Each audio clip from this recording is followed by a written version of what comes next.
Hello guys, आज हम पढ़ेंगे आपकी बुक का second poem the cold within in. Guys, ये एक पैराबल है। पैराबल का मतलब होता है स्टोरी विद अ मॉरल। तो इसमें एक शॉर्ट स्टोरी सुना के पोइट ने हमें एक मॉरल देने की कोशिश की है कि जो भी हम लोग भेदभाव करते हैं, डिस्क्रिमिनेशन करते हैं बिकॉज ऑफ हेट्रेडनेस या बिकॉज ऑफ रिवेंज या सेल्फिशनेस, या जो भी हम इन ह्यूमन फीलिंग्स जो हमारे अंदर होती हैं जिसकी वजह से हम कभी किसी का हेल्प नहीं करते हैं या कभी किसी को सपोर्ट नहीं करना चाहते हैं, तो वो कितनी हार्मफुल हो सकती हैं। और वो सारी चीज़ें एक नॉर्मल चीज़ नहीं है, वो सिन है, एक अनफॉरगिवेबल सिन है, अक्षम्य अपराध। और ये सारे सिंस जो हैं, जो इन ह्यूमन फीलिंग्स है, वो हमें डेथ के कगार तक लेके जा सकती है। और इसी बात को बताने की कोशिश की है पोइट ने इस पोएम में एक शॉर्ट स्टोरी सुना के।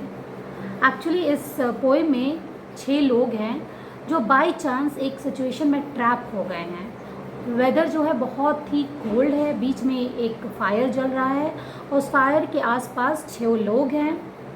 6 के पास एक लॉग ऑफ वुड है, यानी एक लकड़ी 6 के पास है, और उस फायर के वार्मथ से सब वहाँ पे जिंदा है बिकॉज ऑफ द फायर। लेकिन अब वो फायर जो है बुझने वाला है। अब इनमें से कोई भी अपनी एक लकड़ी डाल देता तो आग कुछ और देर तक जलती, और 6 के 6 एक एक करके अपनी लकड़ी डालते जाते तो आग काफ़ी देर तक जलती और वो ज़िंदा रह पाते।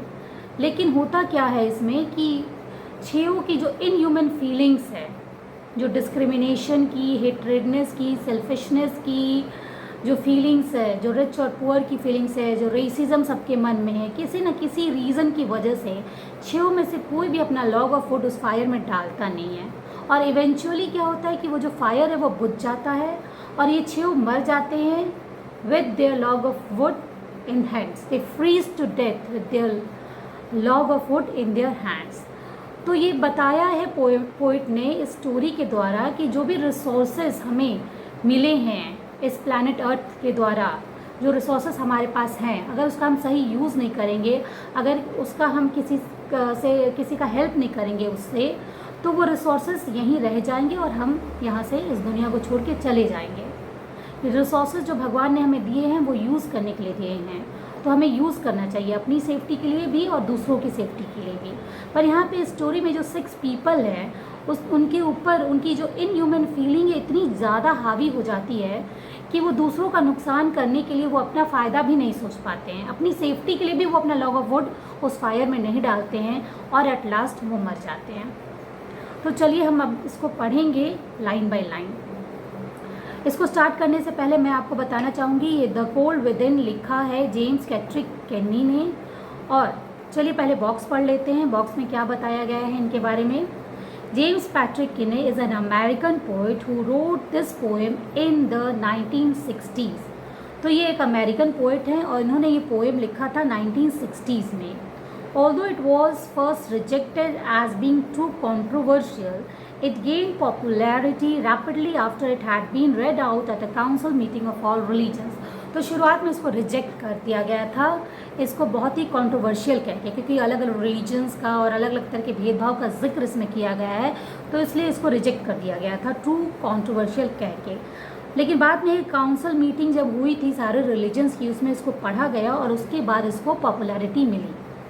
This poem describes the tragic death of a group of 6 who stand around a fire। तो इसमें ट्रैजिक डेथ, बहुत दुखद भरी मृत्यु का इसमें जिक्र किया गया है 6 लोगों का जो आग के सामने आग को सर्कल करके खड़े थे, अराउंड द फायर खड़े थे। Each holding on grimly to a log of wood. और सबके हाथ में अ लॉग ऑफ वुड था, एक लकड़ी थी जिसको वो आग में डाल के जला के जिंदा रह सकते थे, पर उन्होंने ऐसा नहीं किया।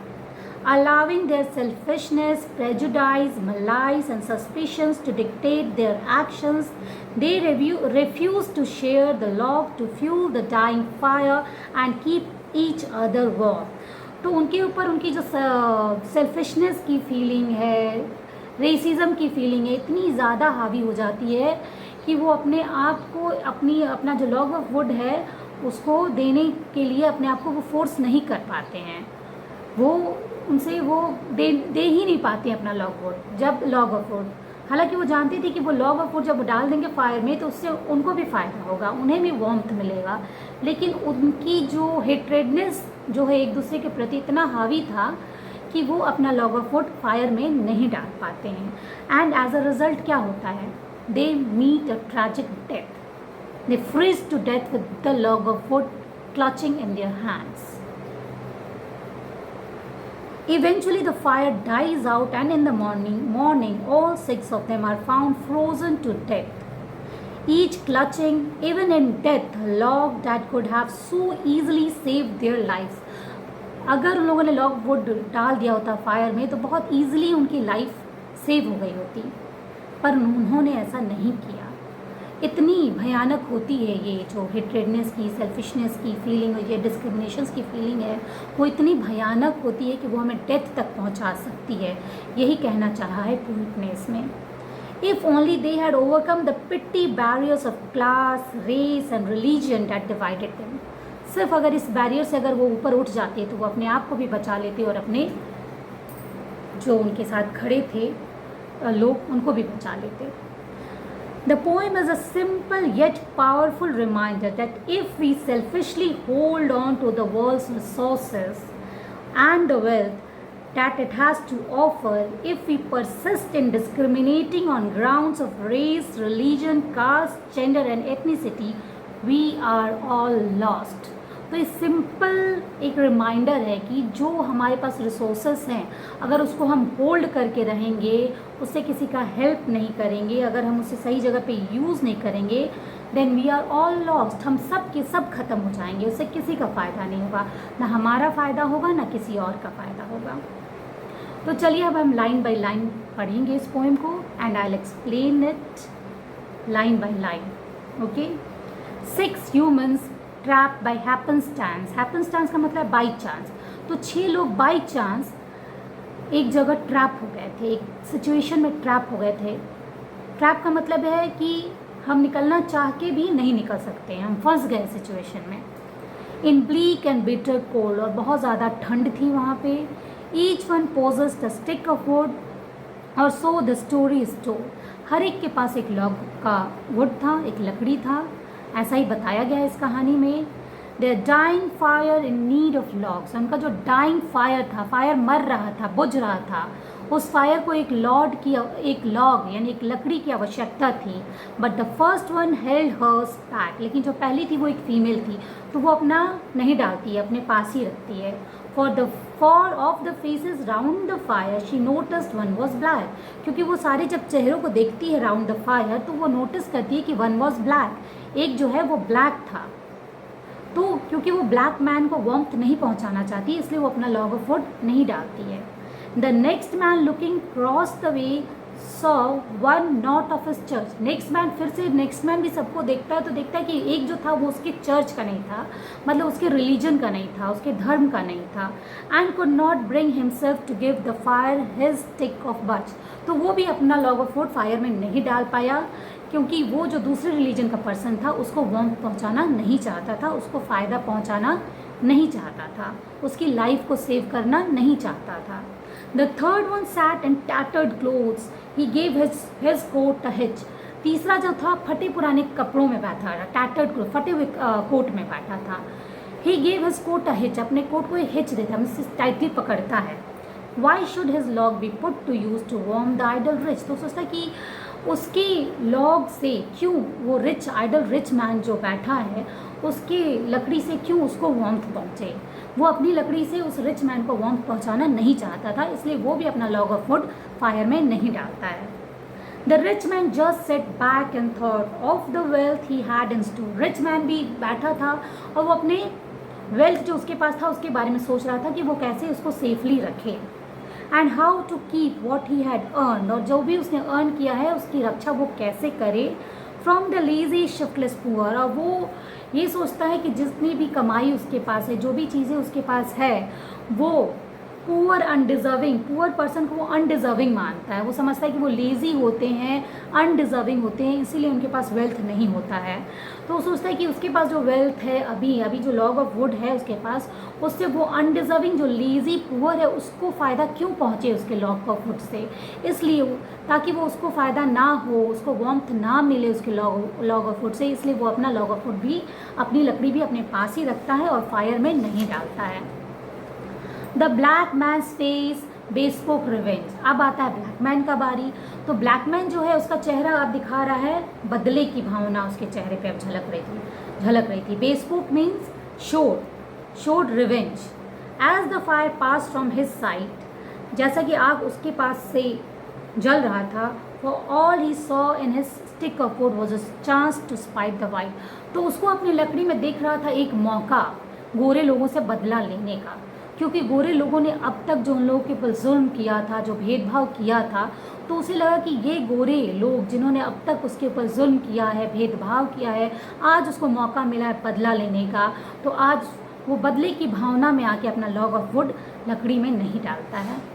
The last man of this forlorn group. Forlorn का मतलब होता है लोनली ग्रुप, ये ऑक्सीमोरोन है यहाँ पे। ये ग्रुप है तो लोनली कैसे हो सकता है, और लोनली है तो ग्रुप कैसे हो सकता है। तो फोरलॉर्न ग्रुप मीन्स लोनली ग्रुप, तो ये ऑक्सीमोरोन है। तो ये जो लास्ट मैन था इस लोनली ग्रुप का, did not except for gain, तो ये कोई भी काम नहीं करता था जो बिना फ़ायदे का हो। नॉट मीन्स होता है नथिंग, तो जब तक उसको कुछ फ़ायदा ना मिले वो कुछ नहीं करता था। Giving only to those who gave, वो उसी को देना पसंद करता था जो उसको देते थे। Was how he played the game, तो उसका गेम खेलने का ये तरीका था। तो वो सोचता है कि जब किसी ने लॉग ऑफ वुड अपना नहीं डाला फायर में, तो मैं क्यों डालूं, और इस तरह से वो भी नहीं डालता है। Their logs held tight in death still hands was a proof of human sin. अब वो मर जाते हैं और उनका जो लॉग ऑफ वुड था उनके हाथ में ही पड़ा था, डेथ के स्टिल हैंड पे, यानी शांत, जो मर जाने के बाद जो बिल्कुल शांत पड़ जाता है शरीर, शांत पड़े शरीर पे उनका लकड़ी वो पकड़े हुए इस तरह शांत पड़े मर गए थे। तो वो था, प्रूफ था, was a proof of human sin. इंसान के दिल में जो एक पाप होता है, एक दूसरे को मदद नहीं करने का, जो हेट्रेडनेस होता है, जो भेदभाव है, उसका वो प्रूफ था, इंसानी पाप का प्रूफ था वो। दे डिड नॉट डाई, और इसलिए पोइट कहता है कि they did not die from the cold without, they died from the cold within in.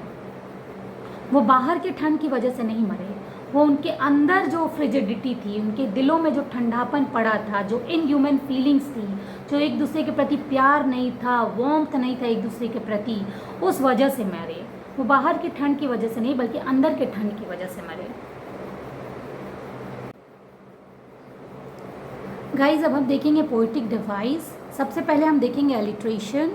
Alliteration क्या होता है?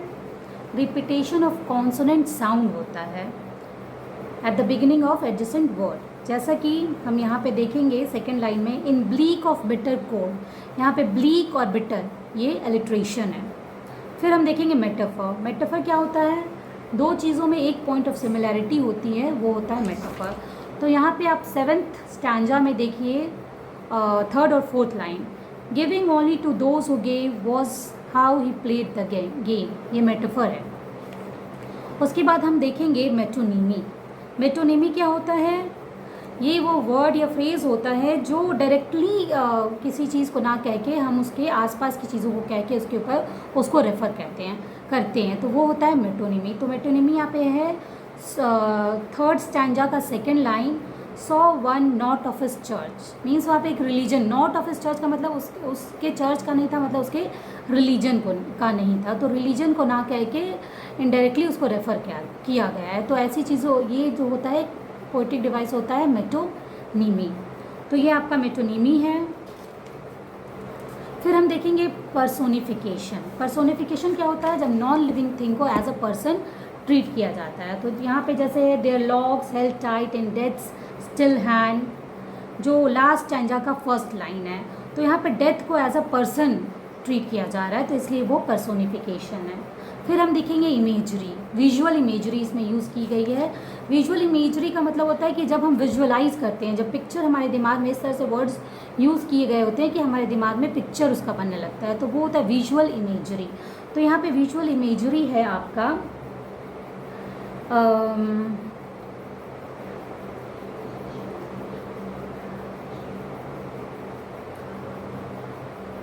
In the dark and bitter cold. Line 2 में जो है इन ब्लीक एंड बिटर कोल्ड, वो आपका विजुअल इमेजरी है, फिजिकल वाला। फिर है द डाइंग फायर, लाइन 5 में, वो विजुअल इमेजरी है। फिर होता है मैनरिज्म, जो मैनर्स के बारे में बताता है, तो वो है आपका the first one held hers back, जो लाइन 6 में है, कि फर्स्ट वन जो है अपना लॉग ऑफ वर्ड अपने पास रखी, तो वो मैनर को शो करता है, तो वो मैनरिज्म है। सेकेंड है he gave his coat a hitch, line 14 में, वो भी मैनरिज्म है। फिर हो सकता है फिजिकल अपीयरेंस का मैनरिज्म होता है, जैसे he noticed one was black, line 8 में, ये भी मैनरिज्म्स है। The third one sat and tattered clothes, line 13 में, ये भी मैनरिज्म्स है। Okay, that's all for today guys, bye, see you in the next video.